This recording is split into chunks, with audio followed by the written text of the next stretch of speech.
like challenges you think you'll experience. And someone said that the audio is a little funky. Can everyone else hear us all right?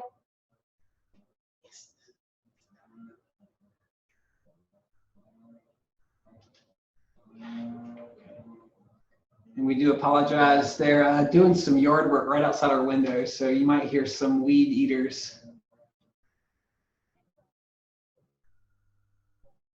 Okay. So I have a couple of responses. Very limited experience taught, of course, related to libraries, but no embedded. None. Instructional design librarian, great. Okay. Designing assignments a little to assess information literacy, teach classes. So it sounds like, okay. Getting my master's in library science. I've been an interlibrary loan for over 15 years. It's in-person experience is more limited. So it looks like we've got a nice range, and that's good.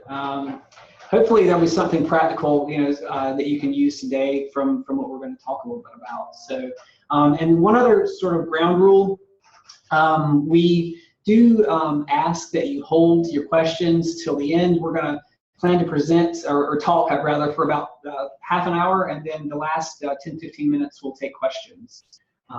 So please hold your questions till the end. Okay, here's another response from Bronwyn. Early adopter at another institution prior to App State. Great. Oh, you created an orientation course. Oh, nice. And you collaborated with a variety of departments. Very great, very cool. Good. It's nice to have a wealth of experience. We look forward to hearing, at the end, if there's time, we'd love for folks to share more in detail about their experiences with this. We'd love to hear more. So. Your successes and failures, because I'm sure that you probably have them as well. Right. Good deal. Well, thanks for participating in our little poll. Now, I guess let's get started. So, Amy, if you would, what's our first question? All right, we're going to do just a little sound check. Can everybody hear me? Asking the question. Yes. Okay, great. The acoustics in this office might be a little weird, but I think that'll be okay. All right, so the first question for Mark and Molly is, what is CPCC doing and why? Well, CPCC, we are collaborating with various departments here at the college to redesign research assignments. And that's come in several different forms, but we are working with faculty to not only redesign the assignment, but we are co-writing rubrics. We are curating content, and in some cases creating our own content that goes into the class to support the particular information literacy concept that they want to get across, the teacher wants to get across. We map all this to the course outcomes. That's a really important part of this. And we had an embedded librarian program here, and we're kind of building on that in a sense. We're trying to scale our approach to how we do our embedded work. And we started this with our English, one of our English classes. We piloted it with our Writing Across the Disciplines class when they, and this is something that some folks at App State may know about. A lot of the English, or all the English 112s, are Writing Across the Discipline classes in community colleges across North Carolina faced a redesign a few years ago. And so we had such a great relationship with our English faculty that we were able to become a part of that conversation and help them redesign their curriculum here at CPCC. And since then, it's sort of branched, that model has branched out to other classes. Anything to add to that?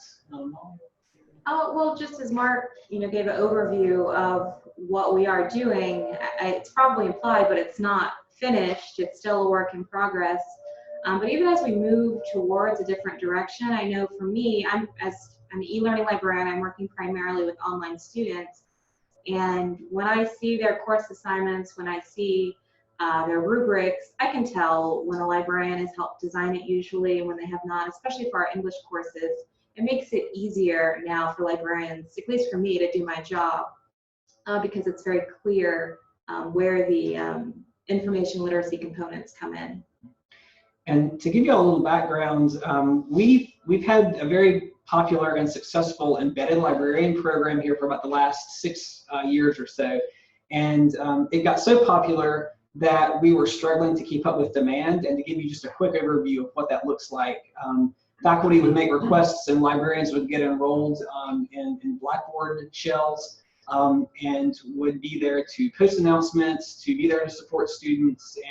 But it was all very piecemeal. It was by kind of one-off, a course section here or a course section there.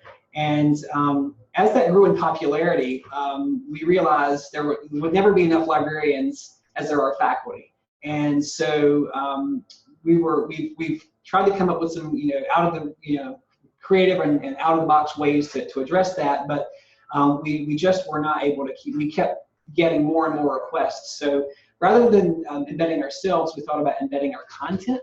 And the college is also looking at creating more consistency across courses, more standardized content.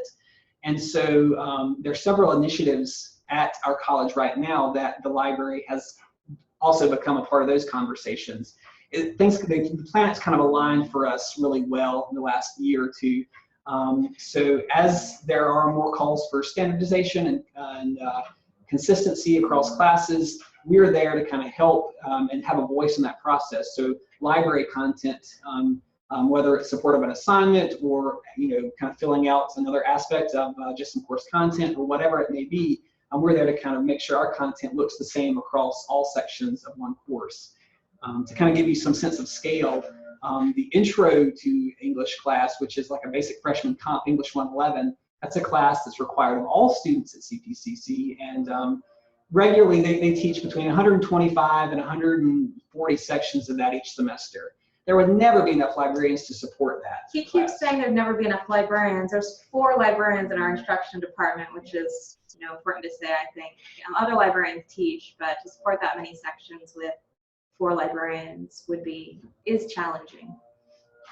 Yeah, so that's kind of why we were doing it, and the fact that we've really been able to build a lot of trust and really good relationships with our faculty over the years through that traditional embedded librarian program. We've really been able to prove that we add a lot of value to classes more than just demoing databases. We're there to really, as instructional partners, we've been able to offer faculty feedback on assignments, and it's opened up a lot of dialogue about student success, and are students really grasping some of the concepts that we're putting out there, and are there different ways you can really think about writing a research assignment. And so it's really been kind of a very fruitful collaboration.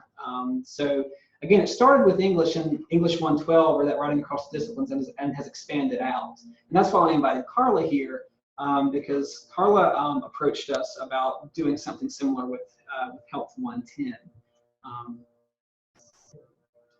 This might be a good time for us to bring Carla in and ask her a question. What is the faculty perspective on the need that you see for this kind of collaboration? Okay, well, thank you. Can everyone hear me okay? Yes. Great. So I'll start with the background on it. For my department, I'm over health and PE, and we have a personal health and wellness course. And what we noticed for personal health and wellness is that we wasn't sure if everyone was actually doing the behavior change project that they were supposed to do effectively. With the behavior change project throughout the 16-week semester, they're supposed to make some type of lifestyle change.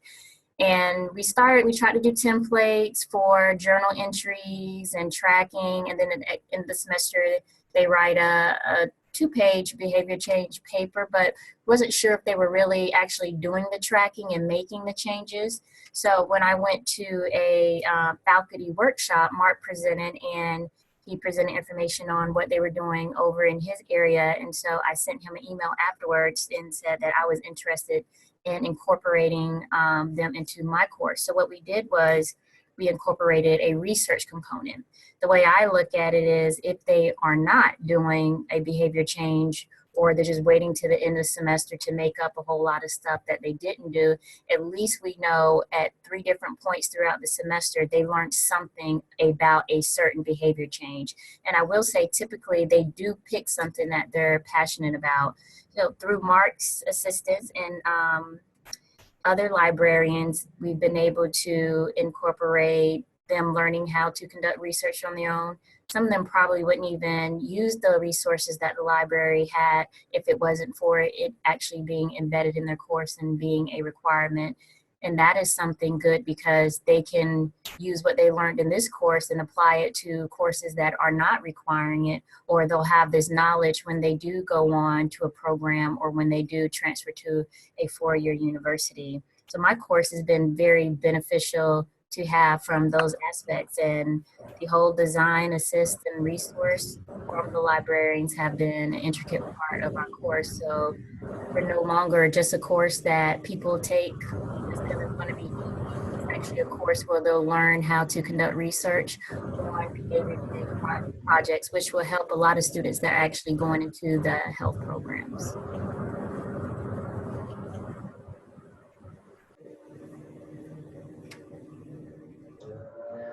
Thanks, Carla. Yeah, and to kind of give you an idea, what we did with Carla. So, like she was telling you, they have that behavior change project where they have to track a behavior. And so, what we did was we kind of scaffolded a series of 2 assignments leading up to that final. The first assignment is really requests that students kind of reflect on their topic and reflect also on the research process.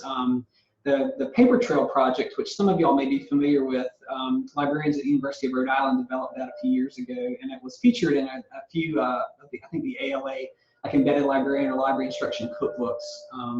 So we kind of use that as a source of inspiration for a lot of our assignments.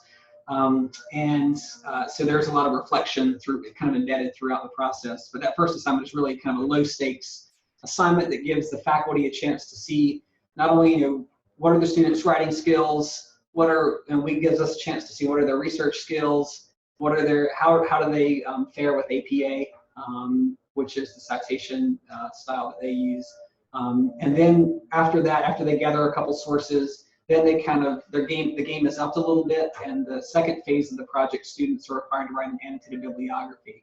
They are allowed to keep some of the sources from the previous assignment, but the other component of that is that there's a required library source component with the second part. And again, they are writing an annotated bibliography, and then that kind of leads into the final project where they're reflecting on the goals they set for themselves and the whatever behavior should they change to better their health, and plus how did the research that they found throughout the semester support those changes. So we're really pleased and very grateful, that health faculty, Carla and her staff, were very open to us being a part of that conversation. And we've gotten a lot of feedback from both students and faculty. We'll share some of the student feedback in a few minutes. And just to share an anecdote based on what Carla said and what Mark's talked about putting the process in place and formalizing the course design.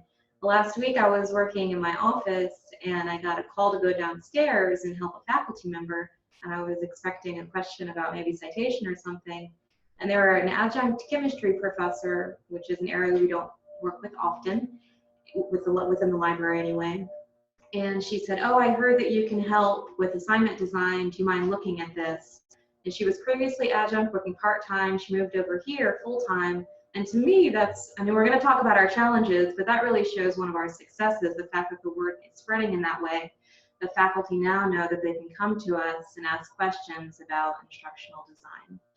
Yeah, and Mollie is actually working on right now some standardized library content. So what we've started to do is create, like I said, content and assignments that are mapped to course outcomes. So by content, it could be YouTube videos that we've curated that we've deemed appropriate for certain classes or certain levels. Like, for example, in Health 110, there are some clips created by other librarians, videos that we think are useful, and sometimes we create our own content. So Mollie's instrumental in both creating some of that, but also pre-packaging it so it can be used across many sections or all sections of a course. She's working on a project right now with English 111, which I mentioned a few minutes ago, with that. And so she's been very instrumental, certainly, in doing those kinds of things. The other types of things that we offer, in addition to the assignment design, we've also tried to be creative in how we support our students. So We're doing more sessions using WebEx, which is our synchronous communication tool here at CPCC, and offering those for online students. And we've also recently started our in-house chat service. We relied previously on NC Knows, which is a statewide consortium, which we still do use some, but we've actually started to kind of do, staff our own internal chat ourselves. So that's been a couple things, and Mollie's been really instrumental in coordinating and kind of getting that off the ground for us here at CP. Well, you both mentioned the student perspective. So can you speak to that from the librarian point of view and the faculty point of view? The student perspective on this assignment, the health assignment. And so this is something Carla may want to chime in on as well. So if y'all are still paying attention to our screen, we've the last few, ever since we started doing this, we partnered with our institutional effectiveness office here at CPCC to create a survey. And right now, we've been using the same survey since this about a year ago, which is when we started this, or last summer rather, excuse me, not quite a year. And we pulled a few questions out of that survey to share with you. And so here are a couple that kind of show that we have been more, I guess, impactful. Now, I will admit, the response rate on the survey hasn't been incredibly high, but it has been, the students that did respond have been very, forthcoming with information, which is good. I would say the response rates have gotten better though. The first time we did it, it was like pulling teeth. To add to that, the feedback that I got, what I liked about this go round when the students provided feedback, they just didn't click on the buttons. They actually wrote things, and I think that was very good for us and constructive feedback. And the most common thing that I saw in the feedback was that they learned APA format. They learned how to navigate through the library. They learned how to research on I see it on the screen now. They learned how to research on ProQuest, which that's something that some people don't learn until they get into grad school. So that's very impressive for someone to say, I learned that at CPCC. And they learned how to cite correctly, which some people that are at four-year institutions still don't know how to cite correctly. So those were some common things that I saw within my students' feedback. And I know, thank you, Carla. One of the themes of this conference is, successes and failures. I don't know that we've necessarily had any failures, but we have had some challenges with this. And I have heard, some of the students that have been more disgruntled. I would be remiss. We don't want to cherry pick and share all the positive stuff. I have, anecdotally heard from students, in my conversations with them, different comments. And there was one student who, when I was doing a, kind of a brief sort of session with a class, he basically said, I'm doing this type of thing in my English class, why do I have to do it here too? I mean, he was kind of complaining basically about having to do an annotated bibliography, in several different classes at the same time. And, that is a concern, are we going to cause like research fatigue in our students? But I don't, personally don't think that exists. I don't think that's possible. If the students have similar assignments across classes, that's okay. That's just reinforcing some good concepts. And related to that, I'll never forget the student. She was very, a couple semesters ago, very eager, and she asked a lot of questions. She was asking questions probably about every other day. So I was in touch with her frequently. And at one point, she was completely online. And she said, she sighed, and she said, oh, this is a health class. Why do I have to do research in a health class? And I was like, well, no, I mean, why wouldn't you have to do research in a health class? This is kind of a big deal.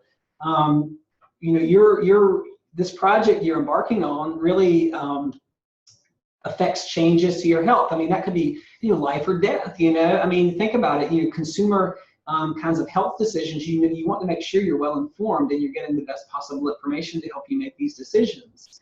And so I had that conversation with her, and I think I brought her around. But I mean, I think students are, they do expect some, not all. I don't want to speak ill of our students, but they do think that this is going to be maybe an easy class, or if it's an online class, I think it's going to be easy. So they are a little shocked a little bit when there are some more challenging assignments. But all in all, like Carla said, I think the quality of the work that I've seen is definitely of a higher quality for sure. So.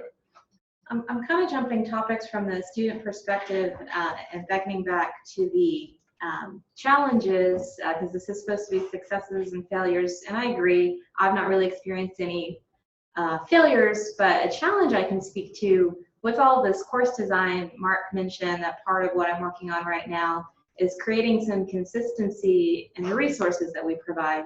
So all of this design was created for English 111, and now going back in, we don't really need 40 really good library research guides. It's okay to have one that supports all of the sections.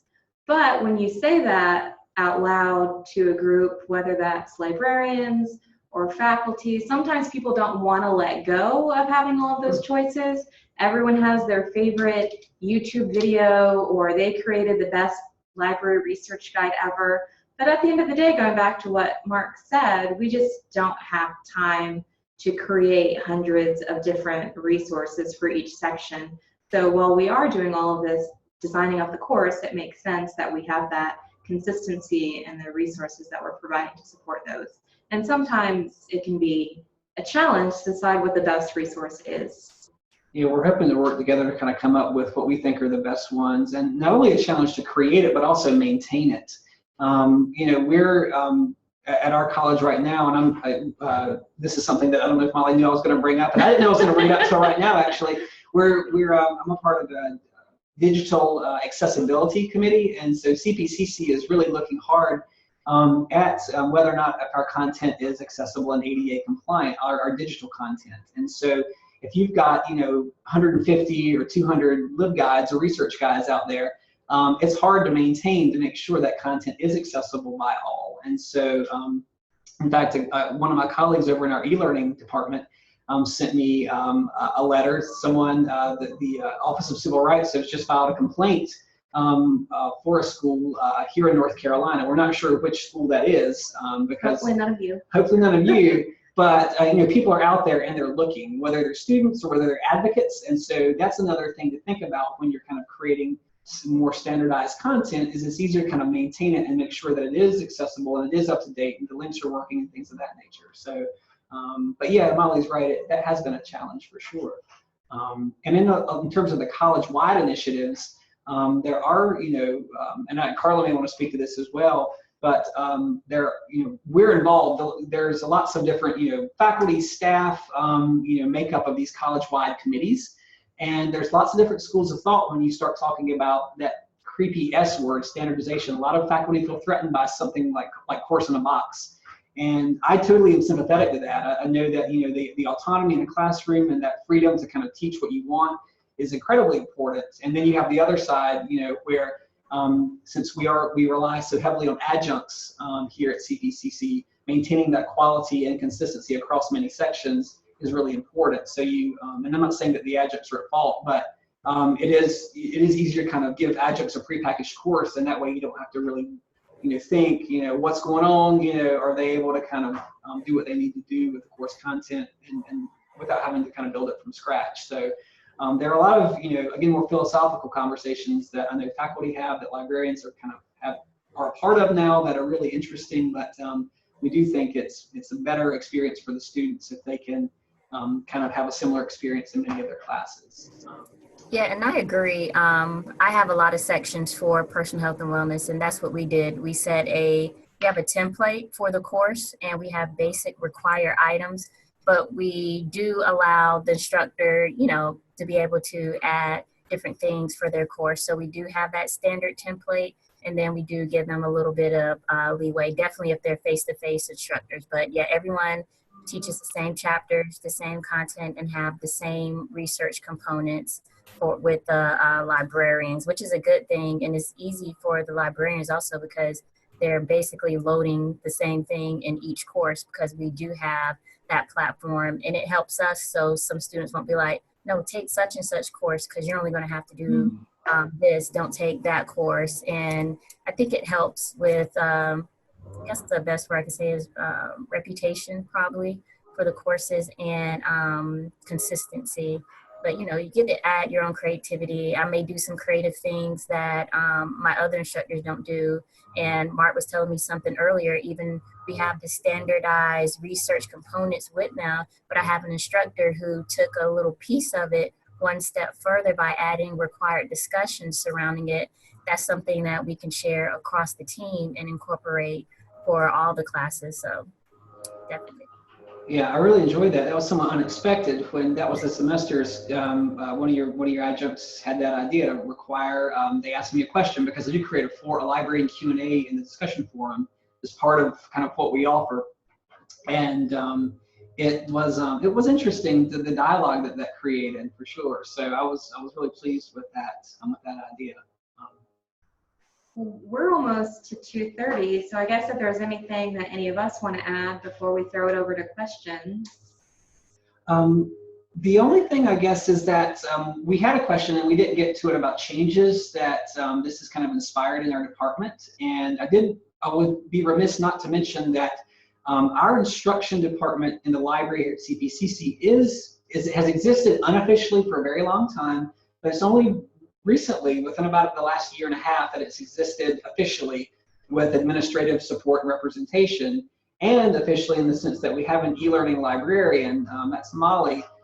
That did not exist in the official sense for a long, long time, but the library went through a strategic planning process recently, and since we started to kind of get into more of this type of work where we're supporting faculty in a different way and supporting students in a different way and kind of getting away from one-shots and getting away from our previous embedded model, we felt like it was important to kind of really make more official what we do, the instructional support arm of our department. So this is just sort of one aspect, but it has become a large aspect of what we do.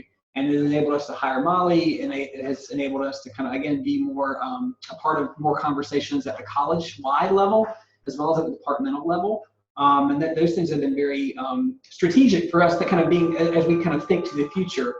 It's really important to kind of think in those terms because it does, I think, make the library relevant in the college community in a way that we haven't been before. So I wanted to certainly mention that has been an important change, a good change for us. And Mark mentioned the instruction department becoming officially structured, and it was not before. I don't have memory to that, obviously, but when Mark and I were chatting yesterday about this panel discussion, he's like, oh, well, you should mention how as positions are changing, it can be challenging because you don't know what your official roles are. He's like, it's okay, your bosses are in the room, so it doesn't mean that you're talking negatively about your job. But I think that's true. I mean, for CPCC, since the instruction department is now official, but really any organization, I think, if you're going to start switching from less one-shots and focusing more on course design or even liaison work, it's going to be a struggle to know exactly what your goals should be or what you should be working on. I even asked someone the other day, I said, so should I be pushing to have more and more WebExes, or is that the same as having one-shots and we want to get away from that? So I think that can be a challenge, kind of figuring out what this means, this change, this new definition of librarian work. But I think it's a good challenge. I'd rather use challenge than failure. Yeah, and the whole idea is that, I mean, with the course design aspects or what we're doing, the librarian doesn't necessarily need to be present. I mean, the content kind of lives on its own. So with well-designed content, with well-curated videos and other learning objects that you add to the course, with well-thought-out assignments and well-thought-out rubrics, we don't necessarily need to be there. I mean, we're certainly available for one-on-one research appointments with students, but if you have all that content plugged into place and the chat widget embedded in Blackboard, I mean, that's kind of prepackaged and done. So certainly if librarians are available to kind of go and do the one-shot or sessions or research labs, hands-on research labs, that's great, but it doesn't necessarily have to be because we're already, again, we've managed to embed information literacy at the curriculum level, which is really kind of what we're striving for. We haven't, beyond surveys, we haven't really assessed this, and in the sense of tying what we do to like retention rates or student success or grades or anything like that, but we are working towards that, and we do believe that link is there. We're just we haven't quite gotten there yet. So, Carla, did you have anything final you wanted to add? No, I would say that nothing major. For me, I just want to personally say I appreciate them. It's been a great asset to my course, and it's actually enhanced my course, and it's probably helped also increase the enrollment numbers in my course. And I'm just grateful for the time they put into it, because not only did they help create the different phases, they also created the rubrics and added those in each semester. They load everything in there for all of my sections, which I'm averaging around 16 sections these days. And I just want to say publicly, thank you guys, and you're a great asset, resource, and that's all. Thanks, Carla. Thank you. Now we're open to questions in the last few minutes. So if you want to type them into the box, you can, or if you want to unmute and talk, you're welcome to as well.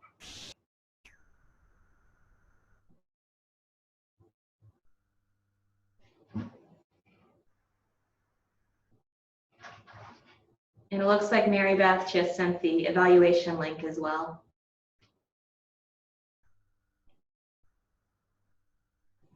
I mean, we're happy to keep talking, but Yeah. Do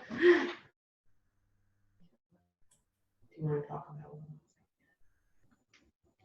Sure. While y'all are thinking of questions, we are always trying to think about the future and kind of what lies ahead. We do plan to kind of continue down this road. We're not really sure where it will lead, but we are optimistic that it will continue to kind of allow us to be more involved. We've traditionally been working a lot with general education classes here at CPCC, but we do hope to expand more into the program or the trades areas. That's one area where it is a little more, it'll be an interesting journey once we get there. You know, what does information literacy look like in a welding context, or in graphic design, you know, or in horticulture? Those are some of the trades programs that we have here at CPCC. So we're excited to really expand into those areas. I think we do have a question. We do. Any particular departments or disciplines, have any particular departments been hesitant to let us be involved in this way? You put "let" in quotation marks. As of yet, no. We really have. It's kind of been by request so far. We have really, based on some of the initiatives, some faculty are looking for a way to rethink some of their research assignments. So they've been needing some support, and so they've kind of been more open, because the college is asking certain, really all departments to add a sort of what's called a signature assignment across all sections of a course for one of our initiatives here.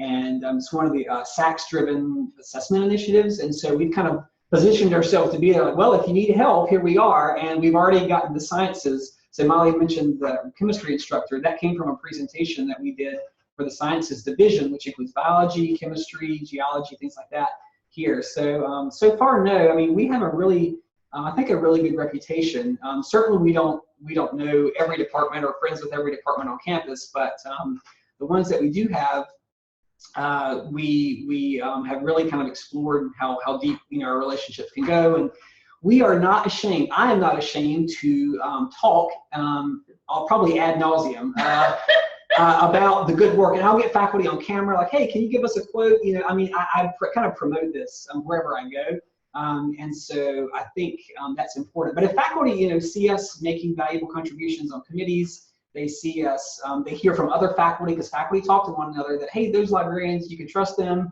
They're not going to screw anything up. You know, they mean well. They really add value to the class. Things like that. You know, I mean, I think the faculty do talk, so we do have a good reputation. So no, nothing yet, but I do anticipate that being something down the road we might have to deal with. And we're not really forcing our services upon anyone, and Mark can correct me if I'm wrong, but it's at an institution level that programs are being asked to create these signature assignments and have more consistency. So if they're being asked to do it at an institutional level, and then we're here to offer our support, I mean, we're never pushing it upon anyone. They see us as someone that can help them. That's how we often frame it, is that we're here to kind of make you and your students' lives easier. You know, that's one way that we kind of frame our support. So we have another question from Sam. Are you, as librarians, creating online learning objects that are integrated with Blackboard for library resources? Yes, Sam, we are. We are creating them, and we're also reusing stuff that other people have created. One thing that we're trying to get going is utilizing the LTI component of SpringShare's LibGuides, and so kind of been a slow journey on that, getting our IT department to kind of get that integrated into Blackboard. But we are excited once we get that plugged into Blackboard. That's our LMS. We will be able to kind of keep our content housed in LibGuides, so we don't have to house it in Blackboard anymore. So it'll be easier to maintain it and control it. So then with LTI, we can just embed guides or embed guide pages or guide boxes into the Blackboard shelves. So that will really make things a bit easier for us. Great. Yeah, thanks, Megan. All right. Thank you, Carla. Any other questions for us?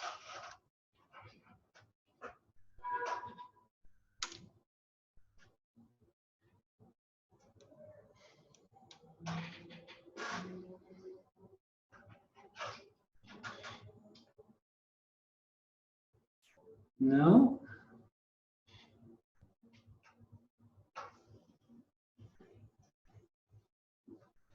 I will say one other challenge. You're welcome. Thank everyone for joining us. One last challenge is that we are transitioning away from our old way of doing things. We're still kind of doing one-shots to the new way, and that's also been a challenge, but it has been fun to kind of transition away into something completely different. And it's, you know, having support from faculty, from our administration to be able to, you know, make our department official, hire people like Mollie has been really kind of a breath of fresh air. So we do feel like, you know, we're kind of continuing to maintain and grow our relevance here well into the 21st century. I told this to Mark the other day, and once this is over, he'd probably say, Mollie, you didn't use your metaphor, and you used it like 5 times with me. It's much like, I feel like, because we're still in an old way, moving towards a new way, basically the car is continuing on the road, moving, but we're taking out parts and putting parts in while it's going. So it's definitely challenging to do that because we are still doing one-shots while we're trying to move away from that, but also you want to do that really well. So just that slow transition, and I think anyone who's kind of going through those growing pains right now can probably speak to that. Which anyone that in the chat box earlier at the beginning of this session, if they shared their experiences with course design and they want to share those experiences now, you're welcome to do that as well. You don't need to ask a question, but if you want to share maybe a challenge or a success that you experienced, I'm sure that would be helpful for everyone to hear about that. Yeah, thanks. That's a great idea. We're going to put it back on you to present for a few minutes, audience. So please share. We want to hear.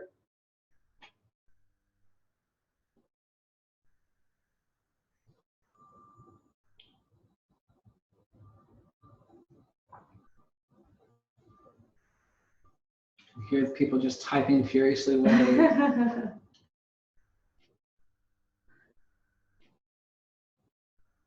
All right, well, while we're waiting, I want to say thank you to everyone for attending. It was a pleasure to present at this first online conference, and I hope it was a benefit to you. Absolutely. Yeah, please fill out the evaluation or the survey that Mary Beth provided, and let us know. And if you have feedback, good, bad, or ugly, we have thick skins, so we would love to hear. And if you have questions, certainly even after today, here is how you get in touch with us. We're happy to answer any and all questions. If you want to schedule a phone call to talk in detail, happy to do that. So please don't be a stranger.